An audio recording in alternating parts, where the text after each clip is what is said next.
years to have a great life, which you won't have anyway if you work for somebody else. So have a sense of urgency. Why put off having the great life sooner rather than later? You have to get on with it. And that's something we realized. If we were going to change our lives around what we were doing. I was working 60 hours a week. Jane had 500 sheep, 4 children. Around that, we had to do something with urgency. So we decided we could build a discipline of speaking to at least 5 people a day, every day, about the opportunity, and 1 person a day about the products. Let's have a look and see what happened. This is our first year activity. This is part-time around the other things we were doing. We made contact with 1,582 people. It's not fantastic, but it was okay.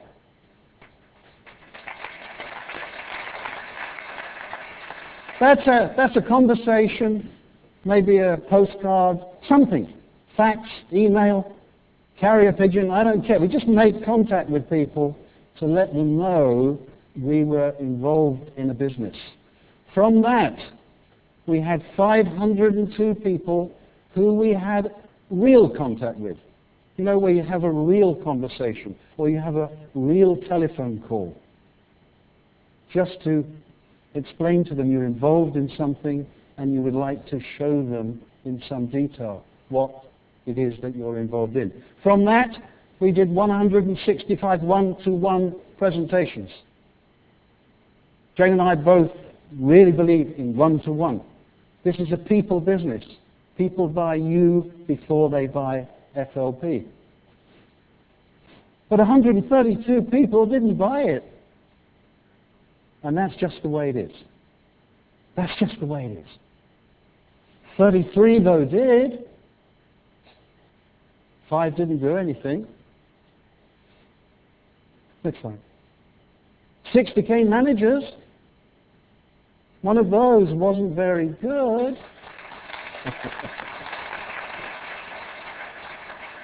And that accounted for £48,000, the first £48,000 of our royalty. You know, the passive income that happens whether you're awake or asleep, whether you're on holiday or you're not. That's the security that you can leave to your family. Interestingly enough, of the 132 who said no, one of them continued to say no for 7 years, 2 months, and 3 weeks. And then she said yes. She was the 25th manager that got us to Diamond.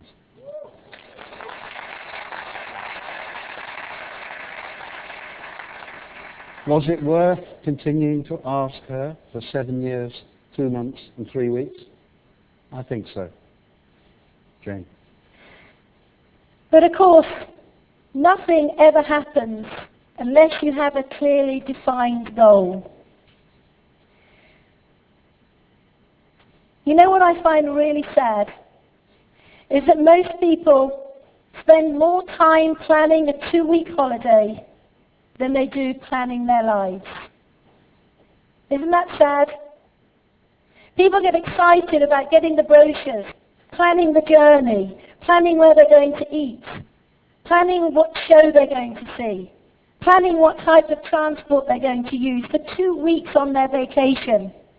And yet most people do not plan and have clearly defined goals as to where they're going to be in the next 2, 3, 4, 5, 10 years. Do you know where you will be in 5 years' time? Have you a clearly defined goal? This was an area that we were not very good on when we first started in Forever. We thought it was American hype. We didn't think it was very British to set goals. But what we've learned over the years is that goal setting is the key to success. Because if you have no goal, where will you end up? How many of you have ever flown in an aeroplane? Okay, in an aeroplane? How would you feel if you got onto the aeroplane and you strapped yourself in and the pilot came on the intercom and said, "Good morning, ladies and gentlemen. This is your pilot here. I thought we'd take off in about 10 minutes, fly around for a little while. Not quite clear where we're going today. Don't know where we're going to end up. But I thought we could just go and have a bit of fun in the sky." How would you feel? You'd want to get off the plane pretty quickly, wouldn't you? All of us can focus when we know where we're going. And one of the things that we've learned over the years is that you need to do your goal setting specifically in different areas. The areas that John and I focus on are our personal goals. Now, ladies and gentlemen, if you are here with your husband or your wife, boyfriend or girlfriend, whatever, this is nothing to do with your relationship. This is your personal goal. John and I are motivated by very different things personally. You need to develop your goals around what inspires you. So you need to work on personal goals. You also need to work on your family goals. What do you want to achieve together? What's important for your children? What's important for your parents, your brothers, your sisters? What are you prepared to go to work for? Because unless you know what it is that inspires you, everything in your life will stay the same. And then, of course, to make those goals a reality, you need a business goal. How many people in this room want to be diamond managers? Stand up if you want to be a diamond manager. Stand up and make a noise if you want to be a diamond manager. Rex can't hear you. Say it again. No, that's not loud enough. Again. That's not a... Diamond. When are you going to be diamonds? Go.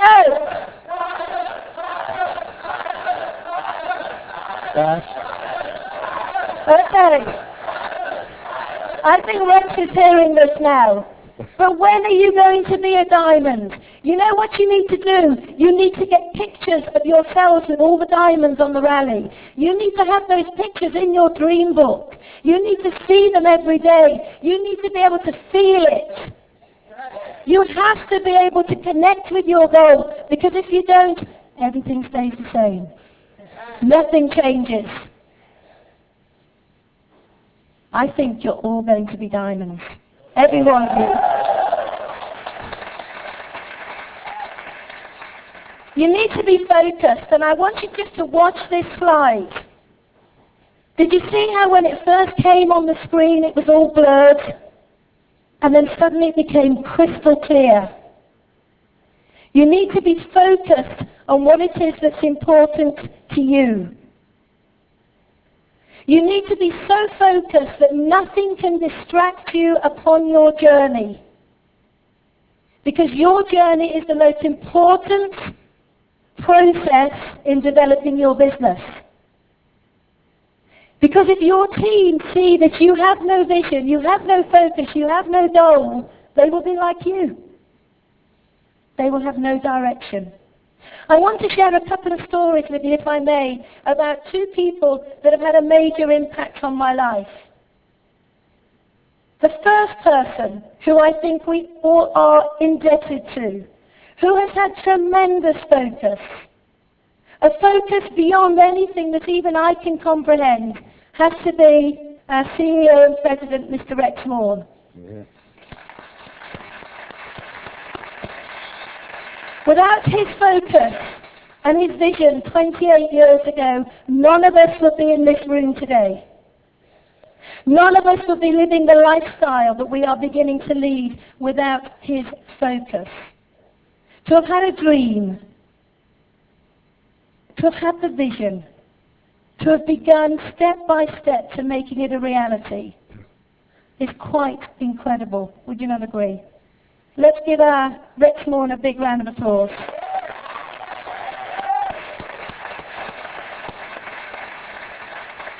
He inspires me daily. I think about the words that he shares. The power of forever is the power of love. I think about him saying that we want to be the best in the world. And I thank him daily for the opportunity he's given to ourselves, our family, and for each and every one of us around the world. I want to share another story with you about focus. It's about a little boy. Little boy, so big. And he was a football player. He loved football, always kicking a football around. And one day he went to stay with a friend. And while he was staying with that friend was a rugby player. Do you all understand what I say when I say rugby? They have a different shaped ball, yeah? And he played rugby that day with his friend. And he came home that evening and he said, "Mummy, one day I am going to represent my country playing rugby." And the mother looked at the little boy and said, "Sure you are, son. You don't even go to a school that plays rugby." But over the next 12 months, that little boy changed schools. And he went to one of the top private schools in the UK. And at this school, they played rugby. And at the age of 11 and 12, he began to play for his school, and he did very, very well. By the time he reached the age of 13 and 14, he was playing for the county and representing the county in the game. And then one day, he went to play rugby, and somebody saw him and approached the young boy and said, "Son, I think you should trial for your country." And he was very excited. This was his dream. Just at the age of 10, he said, "One day I will play for my country." And here he was at the age of 14, and someone was saying, "You should trial for your country." So he started training very, very hard. He had positive affirmations all around his bedroom. He had a vision of seeing himself in his kit. He worked every single day, come rain, come shine. He didn't go out with his friends. He focused on the goal. And then one weekend he was invited to go and trial. For 2 days with 60 other boys, he worked really, really hard. And on the Sunday evening, all the boys were going to be told who was going to be picked to play for their country. And the parents of the little boy were standing, waiting to see if that boy would be picked. And all the children came out of the room one by one. And the little boy didn't. And then finally he came out. And as he came out, he looked at his parents and he said, "They didn't pick me. They didn't pick me, and I have worked so hard for so many years, they didn't pick me." He got in the car, and they travelled home. And at midnight that night, he came out of his bedroom, and he looked at his parents, and he said, "Today, I have tasted defeat." He said, "Some might call it failure, but I won't. And I will not be denied my goal. I will show them that they were wrong." So he started training again. Christmas Day, bingo, birthdays. He trained hard, and then he got the phone call. "We need you to come back and see us. We think now you are ready." So he went back to try again. The parents didn't go this time. It was too hard emotionally for them. Would he or wouldn't he get picked? That Sunday evening, at about 7 o'clock, the phone went. And a little voice said on the end of the phone, "Mum, Dad, I've been picked. I'm going to play for my country." And I am proud to say, that that child is our son.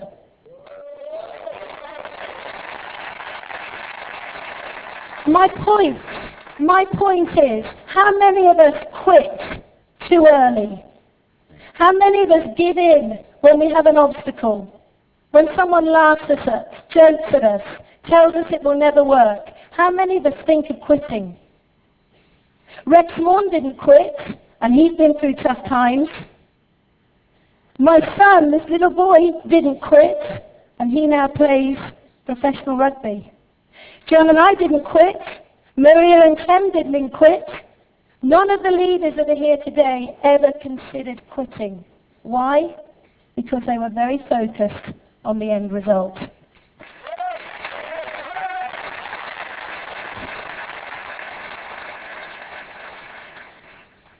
And so in order to be successful, another tip that we want to share with you is that we all need to plan. We have a saying in the UK, and that is, people who fail to plan are planning to fail. We need a plan. We need to know what is expected of us daily, weekly, monthly. We need to know what we have to do every day in order to move this business forward. Because if we don't, everything in our lives will stay the same. Every one of you in this room has just said you want to be a diamond. Well, ladies and gentlemen, you need a plan. You need to know how many people you need to speak to every day. You need to know how many people you need to sponsor in order to find someone who wants to be a manager. You need to know how many presentations. You need to know exactly what you need to know in order to be successful. And planning is vital. Please spend time planning your future.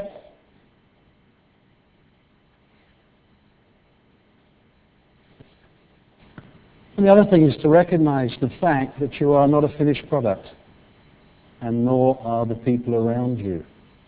You know, I hear people say, oh, it's just the way I am. As though they were born that way. Let's face it, whatever we are is what we have become. Is that true? Yeah? And human beings are the only things on this planet that have choice. Think about it. When a tree grows, it doesn't have a choice as to whether it's going to grow tall. It just grows tall. It puts out branches as far and as long as it can. On those branches it puts leaves, as many as possible. It doesn't put out half a branch and think, I can't be bothered. I'll only put on a few leaves. It puts on as many as possible. And human beings have a choice. So you have to recognize that you are not the finished product. You will never be the finished product until you draw your last breath. It should be a process of growing and developing. You know, we talk about growing diamonds. What's a diamond? It's just a piece of coal that's been put under a little bit of pressure and then polished. That's all. And all we look for is people who are prepared to put themselves under a little bit of pressure and then be polished.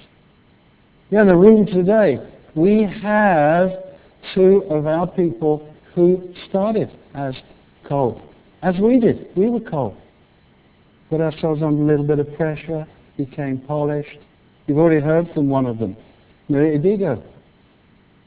Just a little bit more pressure, a little bit more polish, and she goes from diamond sapphire to diamond. Does it end there? No. It never ends. That's the wonderful. Vivian Fernandez down here, flown in from the UK to be here. We liberated Maria from the sickness industry into the wellness industry. We're helping Vivian liberate from being an accountant to being in the great life business. That's all it is, understanding it as a process of development. You have to not be a finished product. You have to go on developing. You have to help people develop. Of course, all of the people will not want to be developed. What with the ones who do? It's very simple. There are millions of them out there, and assume that they want to be that polished, developing thing until they prove otherwise. Who gives you the right to say that you're not going to be a diamond? Who gives anybody the right to say you're not going to be a diamond? Why not assume that they're all going to be diamonds until they prove otherwise? That's why you remain optimistic. That's why you get joy from the business. You have to learn to communicate. This is a communication business. I sense there are a lot of extrovert people here. Jane and I weren't like that. We're typically British. You know, the British by nature are shy, quiet. It's very difficult to learn to speak to other people 1-to-1, and then 10-to-1, and then 100-to-1, and then 1,000-to-1, and then 10,000-to-1. But you have to communicate. You know, I have people in the business, and I say, how are you getting on? And they say, this business doesn't work. And I say, who have you spoken to? And they say, nobody. Oh, it's a secret business, is it? No, it's a communication business. Communicate, get rich. Don't communicate, stay poor. Your choice. Learn to be a communicator. It's very important. I've written so many notes down here. Oh, positive attitude. Positive attitude, good attitude. I will do, I can do, I must do. I will not be denied. My family will have a great life. You know, I don't know about that, but back in Britain, we had some people who only brighten up a room when they leave it. Have you ever met those people? You know, you can usually recognize them. They have a mouth that goes down like that. And as they walk into a room, they cast a pall of gloom. Get them out of the room. Get them out of your life. You want people with a great attitude. You give me somebody with a great attitude, we can build a business. You give me somebody with all the skills in the world, all the knowledge in the world, but a bad attitude, and you can't do anything with them. Attitude is everything. You heard that expression? Attitude is everything. If you haven't got one, get one. I had a bad attitude when I came into this business. I soon learned I had to get a good attitude in order to have a great life. Choice. That's what you have. Right. And so we also have to lead by example. Remember, you have to become the leader that others want to follow. You cannot build an organization if others are not prepared to follow you on the journey. So you need to be aware of your actions, your behavior. You need to be aware of the way you dress. You need to be aware of your own activity. You need to be aware of your results. You need to be aware of your meeting conduct. Because at the end of the day, if you're not committed and staying true to your goals and doing a little bit every day on this business, how can you expect others to work with you? So you have to be the leader. Do not expect others to follow if you're not prepared to lead. You also have to make that commitment. Nothing comes to anybody in our industry who says, I'll give it a go. I'll try. We'll see how it goes. We'll see if it works. In our business, you either do or you don't. There's no middle ground. And you have to make a commitment to work this business very, very hard until. And some people say to me, until what? And I say, until it's giving you everything you want in your life and the lives of the people that you have in your organization. Remember, we have to take people in our team by the hand and teach them the basics. How to use the product, retail the product, sponsor people, coach the system, and be constantly developing. It's a little bit like bringing a child up. Has anybody in this room got children?